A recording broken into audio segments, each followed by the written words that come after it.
To fix a GE front-load washer that's not draining, it's essential to understand the common reasons behind this issue. These include intercycle pauses, faulty installation or positioning of the drain hose, and an out-of-balance or small load. If the washer isn't draining between cycles, it may be in a pump-out phase, which is a normal part of the cycle that should resolve itself after about 3 minutes.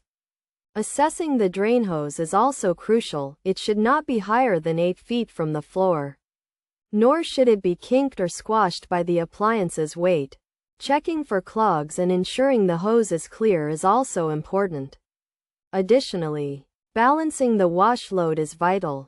If the load is too small, redistributing the items and adding a few more can help resolve the issue.